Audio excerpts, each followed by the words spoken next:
Okay, hello and welcome to another KentCoarseKid episode. Today, but mostly tonight, we're down a wild lake in Kent and we're going after big eels, or eels really in general. I'm not expecting to catch anything big, but hopefully we'll get a few on the end. I'll talk you through bait and tactics in a minute, but a little bit about the lake. It's not really a lake actually, it's sort of more of a very big pond, lined by reeds. There's a big broken tree in the middle, which is the obvious feature for eels. Quite deep in the middle, very, very old pond. There's some outlets running to and from each end, but they don't really go anywhere nowadays, so they're dried up. There's a couple of overhanging bushes and stuff like that. Stocking wise, we don't really know about the eels, to be honest, because they're wild fish completely. But carp, we know there are 6 original big carp in here. They've spawned. There are little ones in here. There's a couple of kois. There's an orf, which actually Leo caught this morning. You'll see in his video. £2 1 ounce, lovely fish. And we will be targeting those today. I don't know if I'll get any of that in the video. I'm not really very interested in the carp session. I targeted before. I'll target them again. But to be honest, for this session, I'm just really interested in the eels. So I'll talk you through the baits in a second. But we're here for tonight, and hopefully we're going to catch some nice eels. I'll show you. I haven't had one in a couple of years from here, so yeah, let's hope. Right, now let's look quickly at the baits for this session. Baits for eel fishing. In here, I've got a kilo of the Bait Tech Entice Meaty Mix ground bait. You could use breadcrumb for eels, they're not particularly picky, but I thought the extra meaty flavour to go with that. You know, I had a bit of cash left after my holiday, so I thought I'd splash out an extra £3 on that. In with that, obviously we're going to have some lake water, as you always do with ground bait. In with the lake water, I'm going with the Liquid Bait Salami. You see it there? I was going to go with Liquid Bait's Worm, but I forgot to ask for it in time. But this should work all the same, another meaty additive. So I'm going to get probably about, I don't know, 5 mils or so of that in there, maybe a tiny bit more.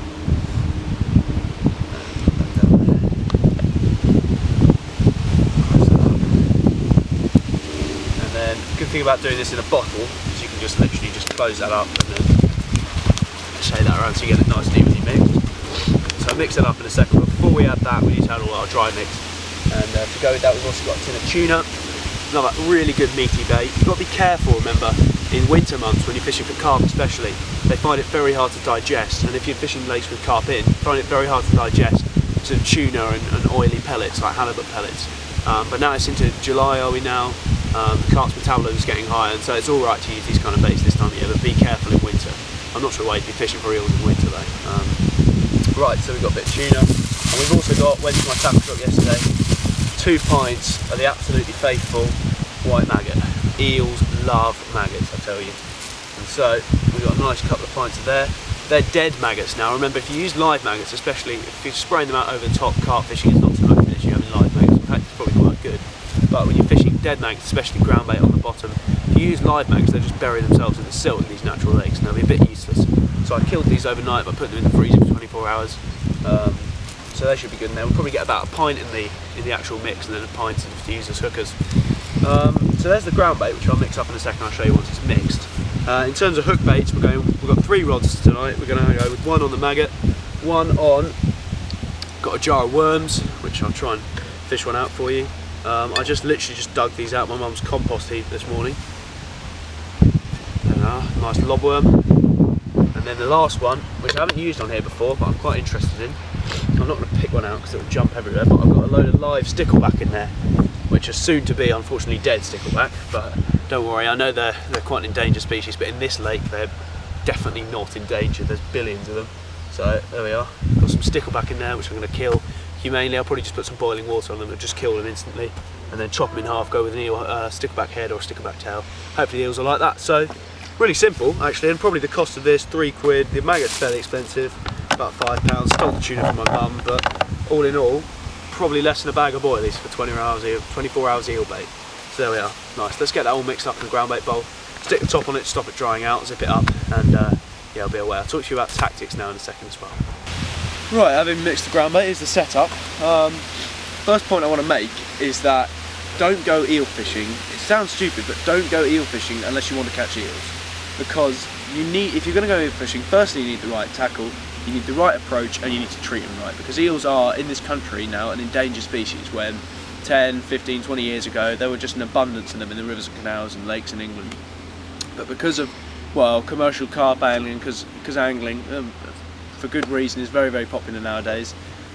People will see eels as a nuisance species, not really as a cool species at all, and quite often people catching eels will just kill them on the bank, and that's why eels now are an endangered species. So, you know, it all sounds all very nice going out for a nice night eel fishing, but don't go unless you're going to treat them right and you're going to put them back properly and you're going to know your stuff. So, rant over, here is the rigs, assuming you're still watching because you want to go overfishing.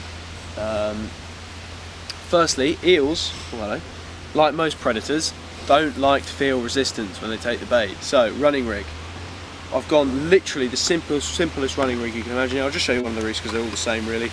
I've got a braided hook length, some of about sort of, I don't know, 6 to 8 inches. Some people like to use wire traces for eels. I don't really get it, to be honest, because quite often an eel swallow a hook quite deep, and I want it, if they swallow it quite deep, just simple pair of scissors, bang, and I can get it back, because that's what you're supposed to deal with eels if they swallowed it deep. Don't get the scourger in, you can damage their vital organs, which are right up by their head, so just cut the line, and that'll get it away very simply. Straight through to a hook, tied on as if you were float fishing. This is a Gardner in size, a long shank. This is the worm rig, and on there, I don't know if you'll be able to see it, I've got a little float rubber, just a bit of float rubber I've cut, and that'll stop the worm wriggling off the hook when it's in the water. But I'll still change the worm rig because sometimes the worm will bury itself in the silt and stuff like that. So yeah, there we are, very simple. And then we got up to a swivel. Swivel's got a little bead on it like that, so the leg clip can move up and down and not get stuck on the swivel. And then just simply 2-ounce flat pair on a leg clip that can move up and down the line. I'm still using a leg clip so that if the leg gets snagged and there's pressure from both ends, the lead can still come off. But there we are, really simple tackle to catch these eel, hopefully. And then I've got a worm, maggot, stickleback, head or tail, depending on what's catching. And there we are, really simple. But I come back to that point that, you know, if you're going to go overfishing, treat them properly.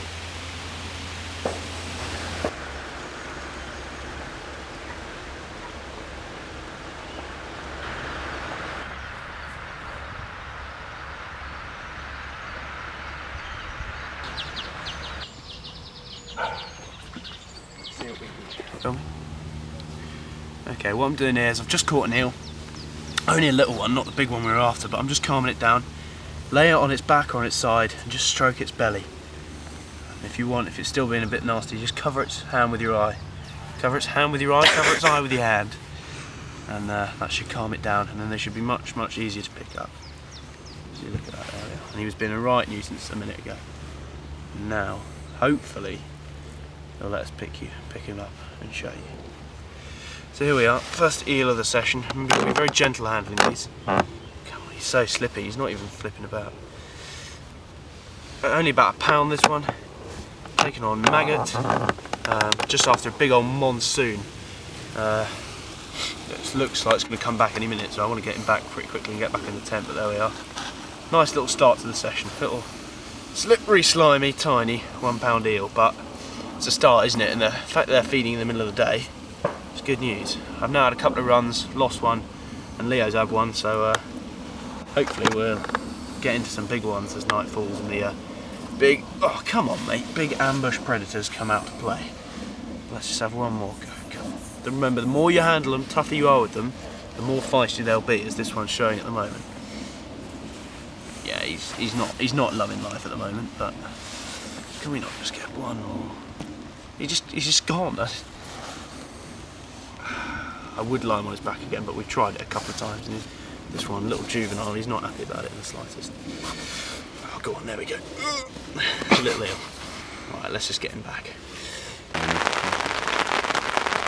Right, it's just started absolutely lashing it down, so a creaky tripod.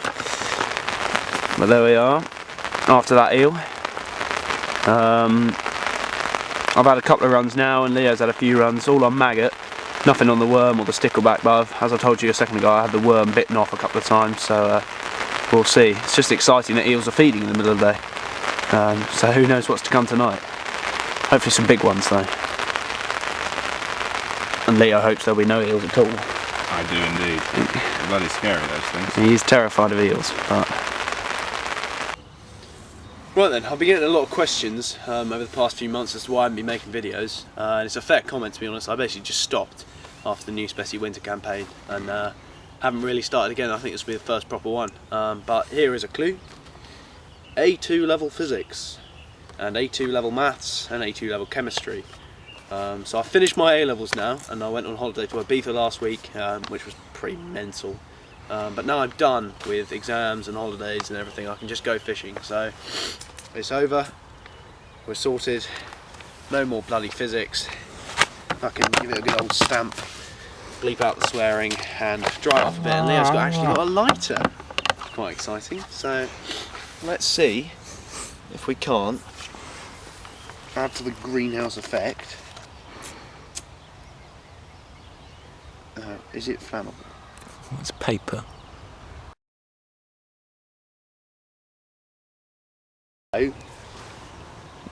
Oh, it's going, it's going. oh, the wind's knobbing it. Well, The inside pages are small and quite nicely. you might want to wait for the wind to die down a bit. The light's just going out. Yeah. Ow!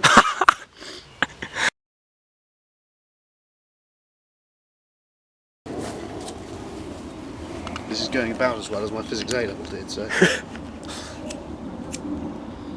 Oh, that's a lot of smoke. Oh, it doesn't smell very healthy. My eyes! Blow on it. That normally helps.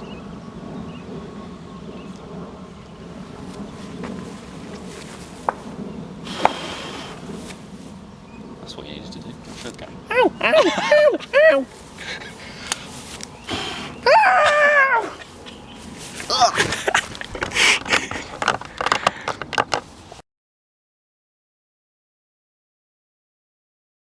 There we are. Turn it around a little bit. Oh my god! There we go. Now that's what I call satisfying. Oh.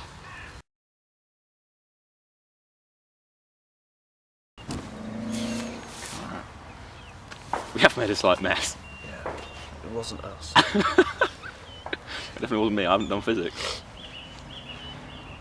It was James Norman.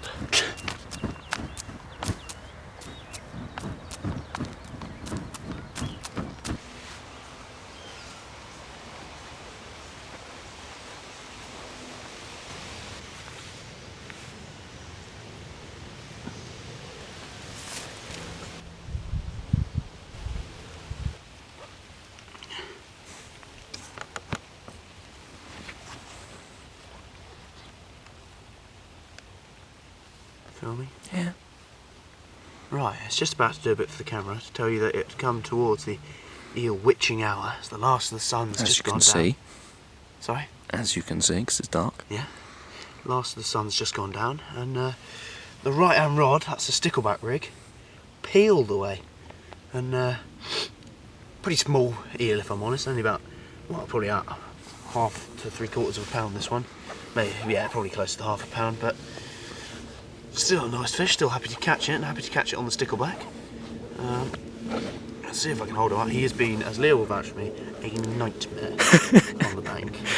Absolute nutter. I've tried to calm him down, and yet, He's having none of it. well, we're getting there, but We're not. what I'll do is I'll do the old trick and I'll cover his head with my... Right. He's just swum away. Imagine trying to do one of these in a carp crate. You never get hold of it.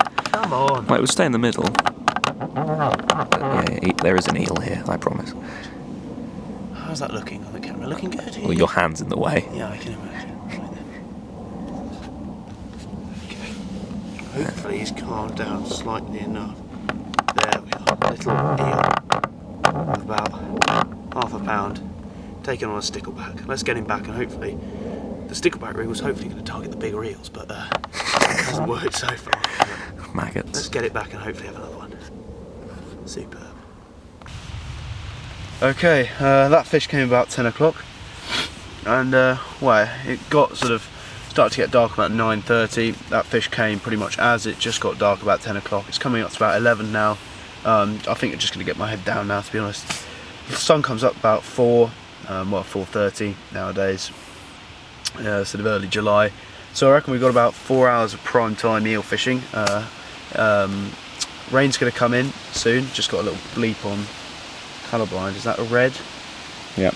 Yeah, another knock on the stickleback rod, which is pretty good. So let's see if we can nab another fish before dark. I'd like a big one. Well, a big one from this lake, so hopefully anything over 2 pounds, but let's see if we can get a decent one out. But I'm happy with how it's gone, and yeah, let's get head down and get some sleep.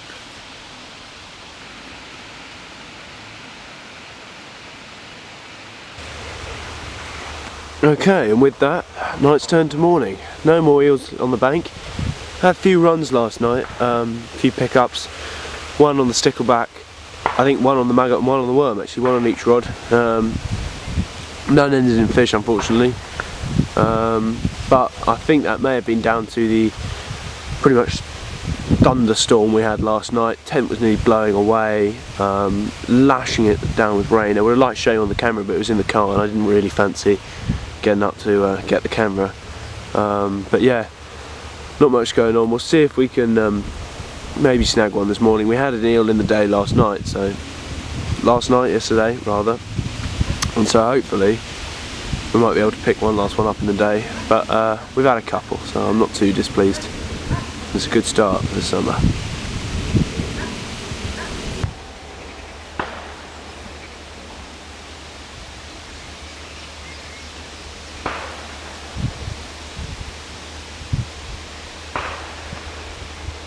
Okay, it's come to the end of the eel part of the session anyway. It's daytime again now. We just didn't feel we'd pick up any more in the day, and it started to rain again, so to be honest, quite fancy going over and having a nice shower. So we've somehow managed to fit everything in the car, and we'll come back here soon. I'll probably do a video on it, but I'll keep that under wraps for now. But we'll come back here very soon and do something quite exciting. But yeah, thanks for watching. Hopefully with the eel tactics I've shown you, same baiting approach, it does catch really nice fish. Just been a bit unlucky this session with hook pulls and stuff like that. And that obviously torrential downpour in the middle of the night. But thank you for watching, and here is, just because I had them, a couple of sessions I did after carp down at Wylands in the last couple of weeks. One's on Old Specie and the other was on Snake and Rosie's stalking. So yeah, take a look at those, and thanks for watching, and yeah, get on the bank and catch some eels.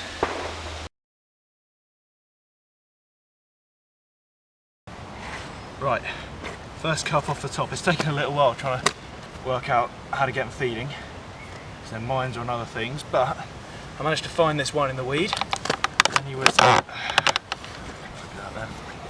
managed to find this one in the weed, just like about a rod length out.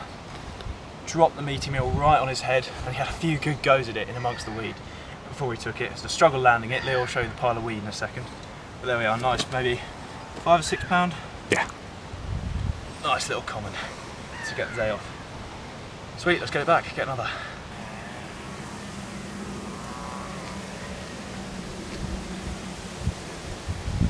Healthy.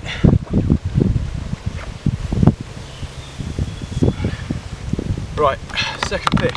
A bit bigger this time, around about 7 pound, maybe slightly more actually. It's a very broad fish. Lovely dark common though. Stalked in the weeds, right in amongst the weeds again. Once again, I managed to net him in amongst about, I don't know, a good 10 kilos of weed, but sweet. Lovely second fish. I'll show you what I'm doing in a minute, but powerful torpedo common, pristine as usual from this lake. Superb. Right, see you in a bit.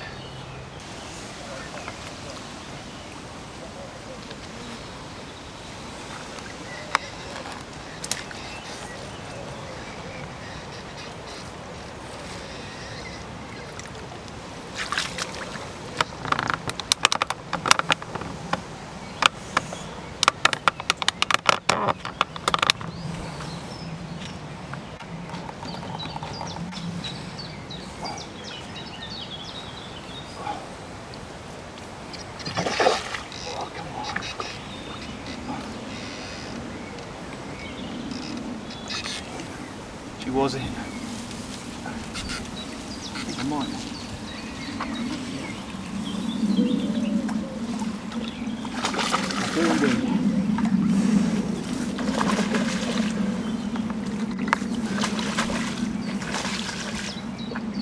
swim's going to produce loads of fish after I've just stealthily netted that one. Try mate. Right, fish number 3. I think by the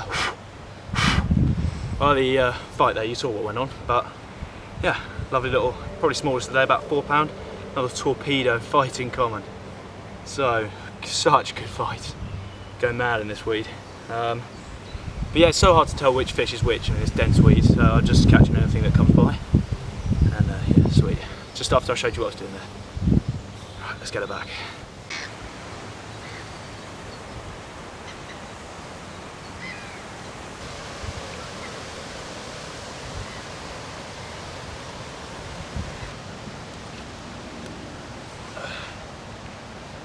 Yeah.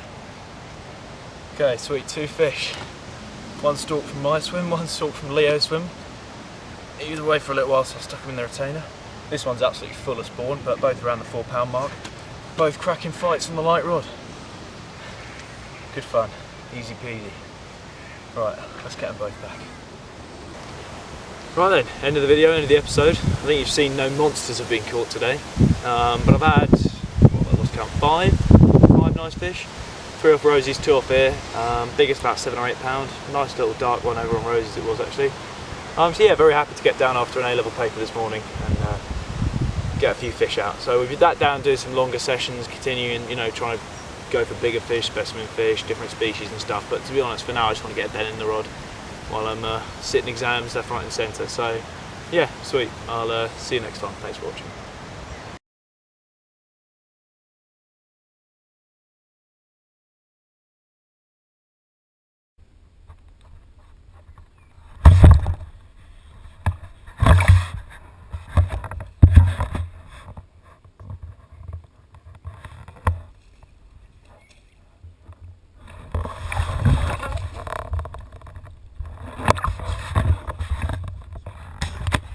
Okay, first fish off the mark, really happy because bottom baits weren't doing anything in my swim. I couldn't quite find a fish, I couldn't find a spot that was working. And I've seen fish topping all morning, and so I've just stuck out a 3-foot zig to where I saw one crash, and 20 minutes later it roars off. So that's really pleasing when tactics come off like that. Not big, £5-ish, 4 or £5. Bigger than the Leo's though, which is always a bonus. Although he is catching more than me at the moment. So there we are. Lovely. I'll show you the rig now quickly. There we are. Nice little common. The rig, 2 ounce flat pair lead. Very like simple. Not too bothered about that. And it was caught on. What's that? Called a mixer. Yeah. Size 10. And a bit of black foam and a bit of yellow foam. Trying to imitate a bee there. And Gardener Zig foam. And with that, I've gone with the liquid bait slime, which I'm going to show you about in a minute. But I really think that made the difference. It's awesome stuff. So I'll talk to you about that in a sec, but there we are. Nice fish come off the Zig. So here is the famous liquid bait slime that just helped me catch that fish. And it's helped me catch a couple of fish over the last few months that you haven't seen. I haven't really talked about it yet. But basically, it's like a coloured additive. Get it on your baits. Gives great cloud in the water. Fantastic for zig rig fishing, but also bottom baits and pop-ups. You can get it in flavours, but I've just got mine plain just for the colour, and I couldn't tell you off the top of my head what's in there, but there's all kinds of incredible additives. Carp love them. The goo additive everywhere is because of improper storage, not because of the bottle there. I've just been a bit of a goon and not stored them properly, but there we are. There's a red one there, which is why we got caught on that fish, a green one, and a blue one. I'll show you working in the margins in a minute, but they really help my fishing. I'm catching a lot of fish on them, just as like, you know, impact colour, impact flavour, drawing the fish in. And yeah, if I'm going to keep fishing with the zigs today, I think these are going to play a big part. So sweet, let's get the rod back out.